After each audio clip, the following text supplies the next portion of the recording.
Well, Kunal, you're joining us fresh off the heels of a really interesting panel on gas and power, particularly in Europe. And so, for those who are in the audience or those who weren't able to join us, what do you think is that one key takeaway that people need to know?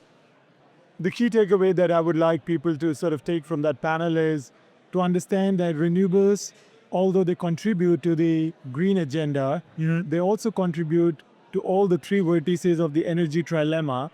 So to say, energy security, energy affordability, and energy sustainability. And if you look at Germany, for example, right now, if you look at offshore wind, that is a native energy resource that Germany has. Every other source, like gas, is somehow imported from outside. So if you think about energy security, renewables would play a big role. And similarly, in the US, for example, if you want to build out a lot of new energy to supply the data centers and the AI, renewables are going to provide you with the fastest source of energy.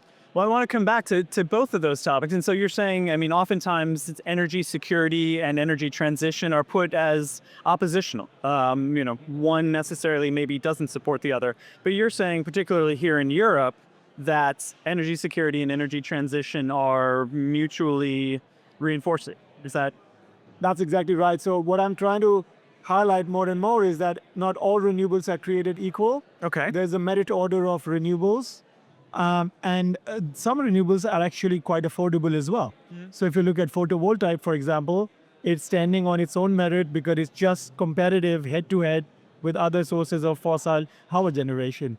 And then, of course, comes the question about energy security. So when you look at the renewable merit order, you have to start at what is already contributing to affordability, security, and of course, there are certain parts of the renewable development which are solely targeted on decarbonization.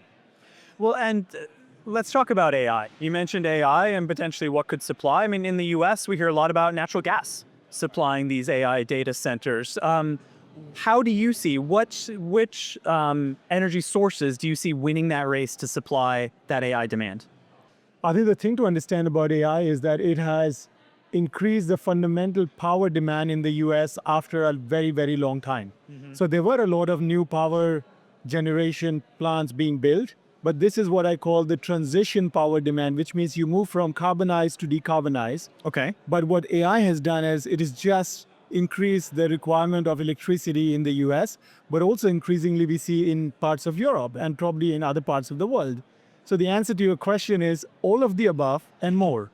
You would probably need all of the energy sources that we have today, and even the new energy sources, which were so far not in the money, could become in the money because of the economics that AIs and data centers provide.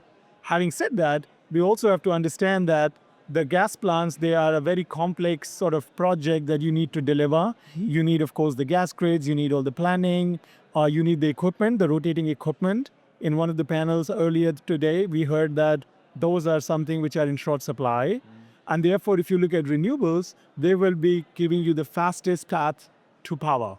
And this is where they are not anymore replacing gas, but they would be needed to sort of add to gas. And that's why you see, in spite of the political headwinds in the US against renewables, you still see a lot of renewables being developed. And we as RWE are doing the same.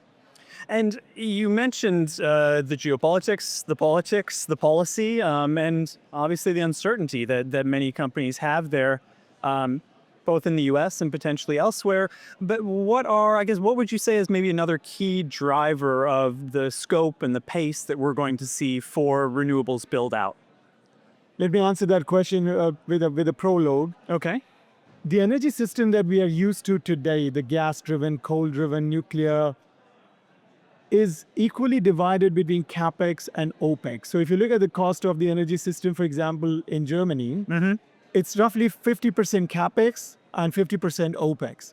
But the new renewables-driven energy system is going to be 90 to 95% CapEx and 5% OpEx, which means that the cost of capital, which means the interest rates, are actually going to be extremely determining when it comes to the renewable build-out.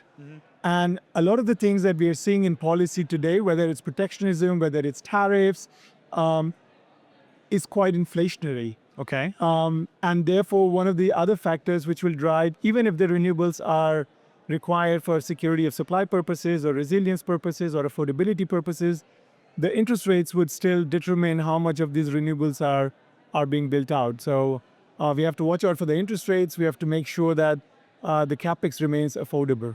So we've seen one rate cut here in the U.S. Or there in the U.S. Sorry, we're in London, and potentially further decreases there in a key market. I mean, what more do you think might be needed? Well, as I said, interest rates, of course, are impacted by inflation. So the rate cut, it helps with the interest rate itself. Yeah. But then you have things like tariffs, and a lot of the supply chains that are used to build renewables, they still require significant amount of imports, whether it's in the US, whether it's in Europe. Yeah. And so tariffs could be quite inflationary. You also hear a lot about this sort of migration or anti-immigration agenda without going into the politics of it. Immigration or lack of qualified workers and laborers in these countries Sure. can also be quite inflationary. So the Fed rates is, of course, one of the key factors that contributes to inflation, but there are all these other inflationary forces that could still drive the cost of capital high. Cost of capital, excellent. Well, Kunal, thank you so much for joining us here on the Debrief, and I hope I can look forward to a conversation with you at the summit again next year. Thank you, Noah. I enjoyed it. Excellent.